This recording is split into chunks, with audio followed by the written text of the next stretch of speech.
दोस्तों नमस्कार। Top stories कही जाएं तो कुछ इस तरह से रही टॉप स्टोरीज, क्योंकि आज प्रधानमंत्री मोदी जी को बोलना था तो भक्त गोदी मीडिया को तो बल्ले बल्ले करना ही था। और कुछ भी हो जाए, प्रधानमंत्री मोदी के भाषण को कुछ इस तरह से दिखाना था कि वाकई में बहुत ही शानदार भाषण दिया है, एकदम इतना जानदार भाषण दिया कि कांग्रेस के जो थे पूरे के पूरे नक्शे उतार दिए, विपक्ष को उधेड़ के रख दिया। लेकिन साहब ये लोकसभा है, ये लोकसभा की कार्रवाई जो है विदेशों में देखी जाती है। जी हां, मैं मनोज कुमार शर्मा, आजाद हिंद आवाज न्यूज के लिए आपके बीच में एक बार फिर दोस्तों नमस्कार, सलाम, सत श्री अकाल। आज दोस्तों बात करेंगे प्रधानमंत्री मोदी के उस भाषण की जो उन्होंने लोकसभा में दिया। उन्होंने कांग्रेस सहित राहुल गांधी पर भी आरोप लगाए, केजरीवाल पर भी आरोप लगाए, विपक्ष पर भी आरोप लगाए। भाषण में कुछ भी ऐसा नया नहीं था जो नया हो। शौचालय की बात वो एज यूजुअल करते रहते हैं प्रधानमंत्री मोदी जी, और साथ में जो वर्ड्स यूज करते हैं बड़े शानदार वर्ड यूज करते हैं। लेकिन वो अब जो भाषण है ना उसमें वो तीखापन नहीं रहा है। वो जैसे पहले बोलते थे, मजाक उड़ाते थे, हम जहर की राजनीति नहीं करते, ये खुलेआम अरबन नक्सल की भाषा बोल रहे हैं। संसद में पीएम मोदी का भाषण, दैनिक भास्कर लिखता है गांधी परिवार का नाम लिए बिना क्या किसी एक समय में SC ST और सोनिया राहुल प्रियंका, नेहरू के जमाने में विदेश नीति, ये वो फलाना ढिमकाना, ये सब कुछ आज सुना होगा। मैं पूरे भाषण को बताऊंगा। तो आज जो था राहुल मतलब प्रधानमंत्री मोदी जी ने मौका खो दिया। राहुल गांधी पर जो था वो एक आगे बढ़कर के थोड़ा सा एज पा सकते थे, लेकिन आज वो मौका प्रधानमंत्री मोदी ने खो दिया। प्रधानमंत्री जो हैं घर में शेर हैं लेकिन बाहर ढेर हैं। आपने सुना होगा कि घर में कुछ ऐसे लोग होते हैं परिवार में कि जो घर में तो बहुत शेर बनते हैं, घर में छोटे भाई बहनों को दबा लेंगे, घर में पड़ोसियों में रिश्तेदारों में उल्टा सीधा बोल लेंगे, लेकिन अगर पड़ोसी या कोई बाहर का व्यक्ति अगर लड़ने लगे तो भाई साहब हाथ जोड़ करके अरे साहब माफ करो, उसकी जो है जितना शेर बना है वो निकल जाता है। कुछ इसी यही हालत जो है प्रधानमंत्री साहब की और उनकी पार्टी के नेताओं की है। आप देखिए, चीन का नाम 34 बार लिया है राहुल गांधी ने, यही गिनते रहे भारतीय जनता पार्टी के भक्त। और चीन का नाम इसलिए लिया कि भैया चीन से अच्छा कर सको, चीन से अच्छे रोजगार पैदा कर सको, चीन से आप कंपटीशन कर सको, यही तो कहा राहुल गांधी ने, और तो कुछ नहीं कहा। लेकिन इनको लगता है कि चीन का नाम लेकर के मतलब मोदी जी की जो है मतलब मूंछ कट गई। क्या चीन वाला जिनमें पूछेगा कि यार मेरा चीन का जिक्र क्यों हो रहा था, बार बार विपक्ष का आदमी 34 बार नाम ले रहा था मेरा, है बेइज्जती करा दी मेरी।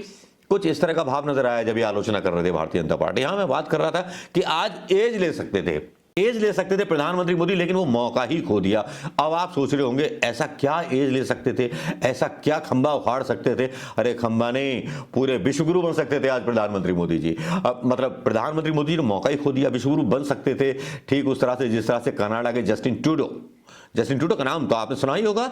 जस्टिन ट्रूडो ने ट्रंप ने जिस तरह के मतलब लगाए हैं, मतलब वो पूरे वो लगा दिए साहब कि साहब इतना आप टैरिफ दोगे, ये दोगे, वो दोगे, जुर्माना लगा दिया, शर्तें थोप दी। कनाडा के जैसे प्रधानमंत्री बोलेगा भैया देखो अगर आप लोगे तो फिर हम भी अपनी चीजों पर टैक्स बढ़ाएंगे। एक व्यापार जो था बार शुरू होने के बीच में आ गया। मैक्सिको और कनाडा जो थे अड़ गए, मैक्सिको के राष्ट्रपति भी अड़ गए, वो भी पीछे झुकने को तैयार नहीं और ऐतराज जता दिया कि बिल्कुल गलत बात है, हम नहीं करेंगे। लेकिन यहाँ विश्वगुरु बनने का मौका क्यों था? क्योंकि अमेरिका की जो अर्थव्यवस्था है वो भारतीयों के ऊपर टिकी हुई है। वहां का जो कैलिफोर्निया घाटी है वहां पर प्रधानमंत्री मोदी खुद बोलते रहे कि ब्रेन ड्रेन कर करके अमेरिका चला जाता है हमारा। तो वहां जो काम करने वाले लोग हैं अधिकतर जो जिनकी वजह से आज अमेरिका कहलाता है, हमारी टेक्नोलॉजी के जितने अच्छे लोग हैं वहां काम करते हैं। आज प्रधानमंत्री को बोलना था कि भैया जिस तरह से बेइज्जती कर रहे हैं ट्रंप साहब, है ना, ये आपने तस्वीरें भी देखी होंगी कि ट्रंप के जब बने थे तो भक्त लोग जो है वो कर रहे थे, पूजा कर रहे थे, सब कुछ कर रहे थे। आज बोल सकते थे, आज आलोचना कर सकते थे, ट्रंप पर लोकसभा से बार कर सकते थे, उसको उनकी औकात याद दिला सकते थे, कह सकते थे कि हम अमेरिका हमको कमजोर ना समझे, हम उनको उसकी औकात याद दिला देंगे। कनाडा के प्रधानमंत्री ने जो किया और मैक्सिको के राष्ट्रपति ने जो किया, वो आज मौका था, आज विश्व के गुरु बनने का मौका था मोदी जी के पास। बोल सकते थे कि भैया अगर हमारे 18,000 वापस करोगे तो बाकी के लोग भी वापस क्यों लिए बैठे हो उन्हें, जो काम करने वाले लोग हैं। लेकिन प्रधानमंत्री मोदी जी मतलब सुई पटक सन्नाटा, मतलब आज लड़ते रहे तो आपस में ही लड़ते रहे कि कांग्रेस ये, आम आदमी पार्टी ये, समाजवादी पार्टी ये, और कुंभ में ये हो गया, ये नफरत की भाषा, मतलब अपने घर के लोगों में। लेकिन वहां पे जो शर्मनाक चीजें हो रही हैं और सोशल मीडिया पे जो खबर काफी ज्यादा वायरल हो रही है, वो खबर ये हो रही है, इस चीज को लेकर के हो रही है कि प्रधानमंत्री मोदी के मुंह से जरा सी बात नहीं निकली। क्या अदानी को नुकसान होने की संभावना है या कोई नुकसान होने की संभावना है। जो एक भी बात नहीं निकली जो प्रधानमंत्री जी आज बोल करके ट्रंप को उनकी औकात याद दिला सकते थे। आज अब सुना जा रहा है कि राहुल गांधी पे तो बड़े मतलब आउट ऑफ बाहर निकले जा रहे थे बीजेपी के नेता, ये कहते हुए कि साहब नहीं बुलाया, ये हमारा आंतरिक मामला है। अब खुद क्यों जा रहे हो भैया, जब नहीं बुलाया उसने शपथ ग्रहण समारोह में, तो बेइज्जती देश की नहीं है, हैं? योगी जी के यहाँ कुछ हो जाए, योगी जी पे सफाई देने की बात लग जाती है, योगी जी कहने लगते हैं अरे सनातन धर्म पे हमला हो गया, सनातन के दुश्मन है सब। अरे भैया जवाबदेही, कोई हमला नहीं है सनातन पर, और प्रधानमंत्री मोदी से अगर जवाब पूछ रहे हैं तो उन पे हमला नहीं है। आज शौचालय की जगह सीधे आज औकात याद दिला देनी थी ट्रंप साहब को, बोलना था कि तुम्हारे सामान, तुम हमारे सामान पर इतना टैरिफ लगाओगे, हम भी टैरिफ लगाएंगे। आज इतना अच्छा मौका था लोकसभा में, पूरी वर्ल्ड देखता, आज विश्वगुरु बन जाते, लेकिन रह गए ये ना, घर में शेर बाहर ढेर। तो अब करें क्या? अब यहां पर जो है भारतीयों को 18,000 भारतीयों को डिपोर्ट कर रहा है, और उसकी तस्वीरें जो है सोशल मीडिया पर सवाल कर रही हैं प्रधानमंत्री मोदी से कि साहब ये क्यों हो रहा है, ये तस्वीरें चल रही हैं, हथकड़ियां पहना करके लोगों को डिपोर्ट किया जा रहा है। C-17 मतलब विमान जो है अमेरिका का, वो हमारे देश के लोगों को ला रहा है, डिपोर्टिंग शुरू कर दी है। खबर पढ़ के सुना देता हूं। अमेरिका ने अवैध भारतीय प्रवासियों को भेजना शुरू, प्रवासियों को वापस उनके देश भेजने के लिए डोनाल्ड ट्रंप के आदेश के बाद अमेरिका से बड़ी संख्या में अवैध अप्रवासियों को निर्वासित किया जा रहा है। मीडिया रिपोर्ट्स के अनुसार अब अमेरिका में अवैध रूप से रह रहे भारतीयों को भी निर्वासित करना शुरू कर दिया है। रिपोर्ट के अनुसार अवैध भारतीय प्रवासियों से लेकर के अमेरिकी सेना का एक C-17 विमान भारत के लिए रवाना हो रहा है। अभी तक अमेरिका द्वारा दक्षिण अमेरिकी देशों के अवैध अप्रवासियों को निर्वासित किया जा रहा था, लेकिन अब भारत के अवैध अप्रवासियों पर कार्रवाई शुरू हो गई। 18,000 अवैध अप्रवासी भारतीयों की पहचान का दावा किया गया है। अमेरिकी रक्षा विभाग पेंटागन ने कहा है कि अमेरिका के अल्पासो, टेक्सास, सैन डिएगो, कैलिफोर्निया से 5,000 से ज्यादा अवैध अप्रवासियों को लेकर जल्दी सेना के विमान की उड़ान भरेंगे। राष्ट्रपति चुनाव जीतने के बाद ही डोनाल्ड ट्रंप ने अमेरिका से करीब 1.1 करोड़ अवैध अप्रवासियों को निर्वासित करने की बात कही थी। पिछले सप्ताह ही अमेरिकी सेना ने लैटिन अमेरिकी देशों में अवैध प्रवासियों की 6 उड़ानें भरी थी। हालांकि कोलंबिया ने अमेरिका के विमानों को अपने देश में उतरने की इजाजत नहीं दी थी, लेकिन ट्रंप के सख्त रुख के बाद कोलंबिया ने अपने नागरिकों को लाने के लिए अपने ही विमान भेजे। अमेरिका ने लगभग 18,000 भारतीय प्रवासियों की पहचान की है जो अवैध रूप से रह रहे थे। सेना के विमानों का इनको डिपोर्ट करने के लिए इस्तेमाल किया जा रहा है।